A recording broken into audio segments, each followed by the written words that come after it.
Hey guys, this is OddOneGaming. This is going to be another Raid Shadow Legends video. Today is a little bit of a different one, even though I'm going to show you the same team, the clan boss team, using the same champion as I've been showing you for the last few days, and that is Helicath. Today is a little bit different because today is a special day for me, as I am going to show you my own personal record, my best Ultra Nightmare clan boss team and key that I have ever done so far. So in my in my raid history, I have done the killable comps with Frozen Banshee, Sepulcher, Battle Khazar. Then I had the budget unkillable team that I used for a while. Then I had the unkillable. Then I moved over to the easy double man eater. Then I got the bat eater. Then I got the myth heiress. Then I got the ultimate myth heiress, and then I got the myth food. That was the biggest damage that I did before, was the myth food, when I did around 100 million on Ultra Nightmare. Well, it seems that I've got to the point where I actually did a monster key, and I did a lot more than 100 million. And without further ado, I'm just gonna show you the key. I'm gonna let it run through. I'm not gonna let the whole thing, because it's a 2-to-1 ratio team, and those ones usually take a while. So this is like 15-20 minutes that it takes. So it's still better than the killable ones that take an hour, but still it's long. I'm gonna cut it short as usual, just play a song during that run, and I'm gonna come back and show you the team, explain the builds, show you the presets, all the good stuff. So see you in a bit, guys.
And I am back. Look at this one. 123.51 million damage on Ultra Nightmare. This is insane. This is the best I can do, honestly, so far. There's better options if I had some other combination with killable comps, but with the unkillable, this is the best that I can do right now. Obviously this one's a little bit tricky because I have to hit on void. Otherwise it becomes a little bit more complicated with the stun targeting, with the with the affinities, with all that. But still, it's the way I could fix it is I just need to prepare 2 more champions for the Dracomorph slot. That will be the stun targets, and I will be good to go. But let's look at this. I mean, Warcaster 10.8 million damage.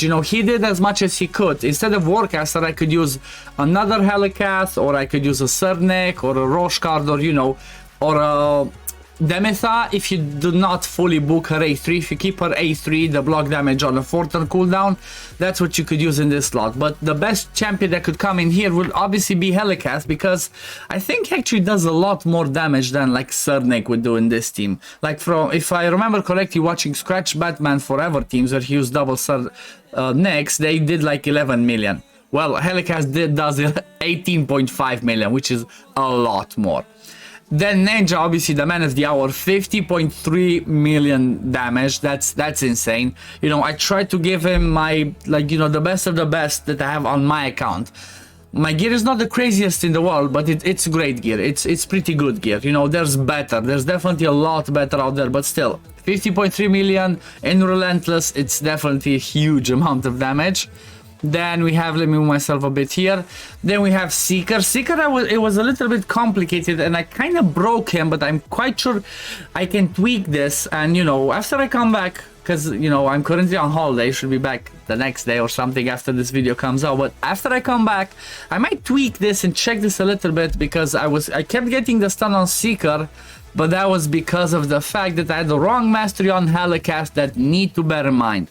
If you build this specific team, do not get lasting gifts on Helicath, because you can screw over the stun targeting. If the increased defense lasts longer on Dracomorph, Seeker's gonna get the stun. So keep that in mind. I'm gonna mention it again, hopefully if I remember, when I get back to the masteries. But yeah, Seeker is in an immortal set. I thought that's why he kept getting the stun, because he was losing HP, so I put one immortal set on him. Otherwise, I would put him back in my best retaliation gear.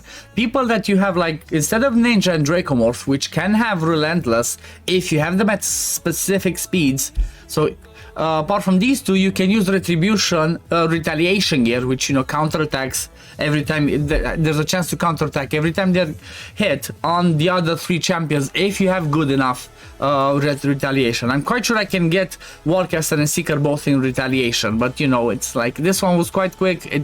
I used a lot of silver, as you can see, like I'm really short, but yeah. Dracomorph did 27.1 million damage. This is pretty huge, considering the fact that he's always getting the stun, you know, and he has like the second best relentless gear, because obviously I put the best one on my Ninja, because, you know, Ninja is the beast. He like him on his own, he does the highest damage as a DPS for clan boss. I still have not seen exactly if it's him or what's his name, not Jintoro. Oh, what's his name? Oh, I need to check, guys. Sorry, I need to stop it. There's another one that does insane damage. Tarvold. Okay, so Tarvold is another one that does insane damage, but I guess they both do the highest damage depending on the comps. You know, Dracomorph, you know, enables everybody else because of his decreased defense and weaken that he places, but, you know, as a single target, Ninja's a monster. So that was the damage for Dracomorph, 27.1, and Helicath, like I said, 18.5. That's pretty huge damage, pretty huge overall damage. This exact team works on Ultra Nightmare, Nightmare, and Brutal. Like, it should work on all affinities, same thing, full auto. However, you have to bear in mind the stun targeting. So this team specifically works on Void and on Force, because on Force, obviously, the stun targeting will not change. On Magic, Helicath will obviously become the stun target, because everything's gonna be the same and Helicath is gonna be the wrong affinity, so it doesn't matter if you put Steadfast on him, he's still gonna get the stun. However, Steadfast still helps for every other affinity to avoid him getting the stun, because he's in the lead spot. Then on Spirit, obviously on Spirit this becomes tricky, because you don't have, this is not affinity friendly for Spirit, because you can get a decreased speed placed on all of your champions, and everything obviously is gonna go out of sync. However, you can bring Doom Priest instead of the Dracomorph, your Doom Priest, or to Hanorach in the Dracomorph slot, and that's it. You're sorted. Like, the way that I would do it is I would bring a Doom Priest in the Dracomorph slot in a toxic set, you know, because we're gonna lose Draco's poisons. Let's just put a Doom Priest in toxic set. Lockout array too, because you don't need an increased attack. We have Seeker for that, so she would just cleanse, do A1s, and, you know, we would lose some of the damage obviously, because we will not have weaken, but it's still not going to be the end of the world.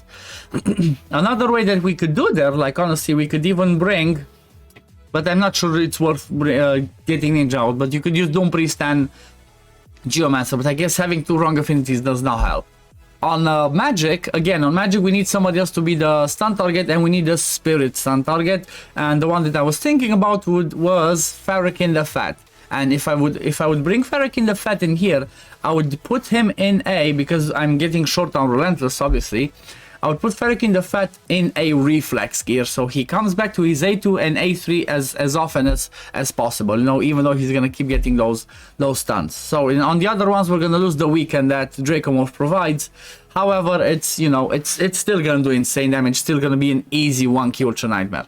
I've talked about it a lot. Let me just show you exactly the builds that I have on them.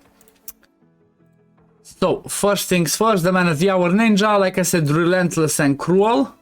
These are, let me move myself the other way. These are his stats. His speed is a little bit tricky. Let me show you something in the calculator. So, the tricky thing with Ninja is like this. Let me show you. He can be 219, 220, 221, 222, but then it becomes, the higher you go, it becomes trickier. So, I wouldn't risk going too much higher because it becomes risky. However, one thing that I did notice is lower you cannot go. If you get him 219 and you get Seeker 256, it goes out of sync. However, if you get him 220 and you get Seeker 256, it works. So it's kind of like the speed of Seeker and Ninja, they're kind of proportionate. So if you go one up with Seeker, you need to go one up with Ninja. So the same thing, they need to have that same balance in there. Another thing that you need to keep in mind is if you want to use Relentless on Dracomorph, Dracomorph has to be 1 speed faster than Helicath, or like whoever's going to be in the Helicath position for you if you're not going to use Helicath. Otherwise, Relentless on him would just not work, as he would get out of the unkillable, out of the block damage. So please bear that in mind. So these are Ninja stats, obviously having the accuracy, so he lands his debuffs. These are his masteries. Obviously, I could take, maybe instead of this one, I could go for Master Hexer, you know, for a chance to extend the decreased defense he puts. Because the only thing he does in this comp is deterrence when the stun happens. Otherwise, he doesn't proc the retribution, same as an unkillable one would work. You know, this one's block damage, so you straight up block the damage in there. Then Dracomorph's mastery, like roughly the same, you know, same thing. Taking Heart of Glory, but this one doesn't work as much for Void, because you start getting those poison takes. So if you want to get the maximum for out of this mastery, you get 1 set of Immortal in there. But it's kind of hard to get, like, maybe, you know, Relentless plus Immortal and still keep good stats. So I just quit on the Immortal, and it is what it is. Then, like I said, he's still Relentless. Let me put myself in the middle. 247, 100% crit rate. You know, it's not the best, but it's the best I could get on a secondary Relentless set. Then we have Helicath. Helicath is a random set, 246, 100% crit rate. Like, he's strong build.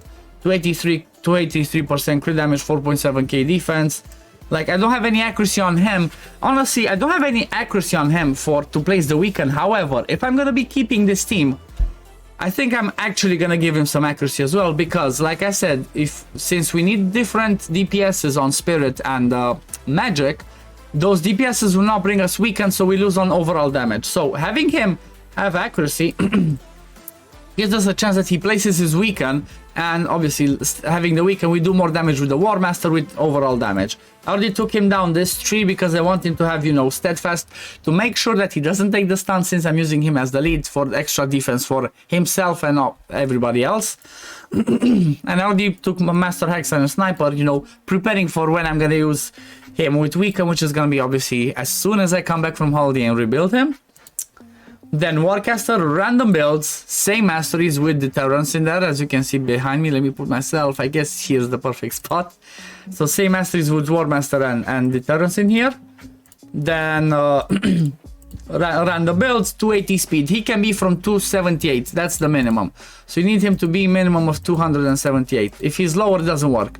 So 278 minimum, and then from there it keeps going up.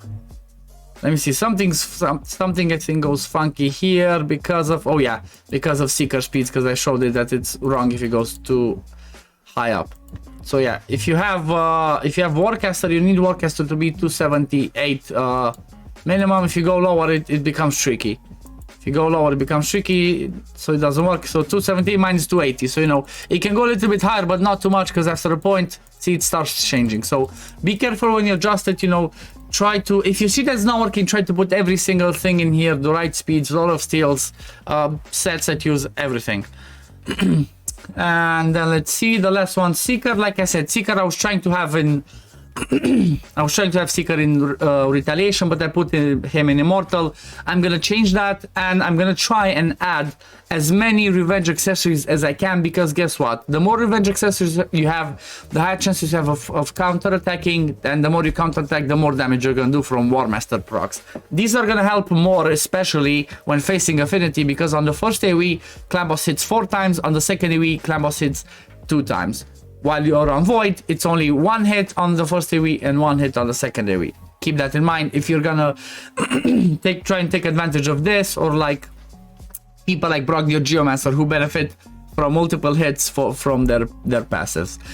But yeah, I think I've spoken enough about this team. I'm gonna copy this one and I'm gonna share it. You know, I'm gonna share this link in the description of the video in case you guys want to try and build this for yourselves.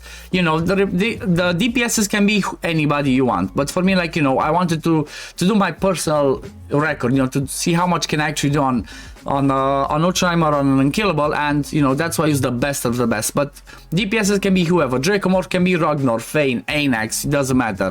Ninja, same thing. You can have ally attack, counter attack, it does not matter. Your best DPSs should come in here. They bring decreased defense, weaken, poisons, you know, all the good debuffs that you need for an unkillable team. So do not be discouraged if you see like, oh, I cannot do this, I have everybody else, I have the gear, but I don't have Draco, or I do not have Ninja. They are replaceable. They're, you know, just the best that I had for DPSs. But yeah, this is gonna be it for the video, guys. I hope you enjoyed it. I'm really excited about my own personal record as an unkillable team. Hope you liked it, hope this was helpful for you, and I will see you in the next one. Peace, love, take care everyone, bye. I'm back with a quick thing, guys, because I realized I forgot to actually show the presets, even though I said I'm gonna show the presets. So let me just show you how to put it to preset it to make it full auto from the beginning. So Helicath, make him open with the A2 or the A1, doesn't really matter. The reason why I put him to open with the A2 is because of the shield. I'm trying to avoid getting those poison attacks early, so I get the 5% extra damage. Apart from that, prioritize his A3, priority 1, and his A2 priority 2, and then let everything else, you know, everything else is gonna work perfectly. Dracomorph, I prioritize his A3 and then his A2, because sometimes if he sees that there's a weaken or a decreased defense on the clan boss, he doesn't use his A3. So I thought that maybe this one helps the most. I will test it some more obviously later on and see if it helps more with just letting him do whatever. Since I'm gonna have Helicath have some accuracy to place weaken as well, I might not even need his A3, so I might just let Dracomorph do A2, A1, A2, A1, you know, depending on how it actually goes. Seeker, you want to make him open with the A1, that's all. Everything else, he always does his A2 when he has to, so you don't have to force him. You don't have to make this priority, but you can do it if you want to, it's not a problem. Ninja, you obviously want to have this as priority. He always uses his A2, his Hailborn as priority, but you know, just if you want to make sure, just make sure you open with this one. Then Warcaster, lock his A2 because that doesn't do too much damage, plus you do not want a random debuff, like block buffs does not help us with anything, and just priority with this one. So if you had, let's say, 2 Helicaths, the same, the slower one you would make open with something else but the unkillable, and that's it. And the faster one straight up with the unkillable. That's the best way. You set it and that's it, it's full auto. And yeah, that's gonna be it, guys. Bye, see you.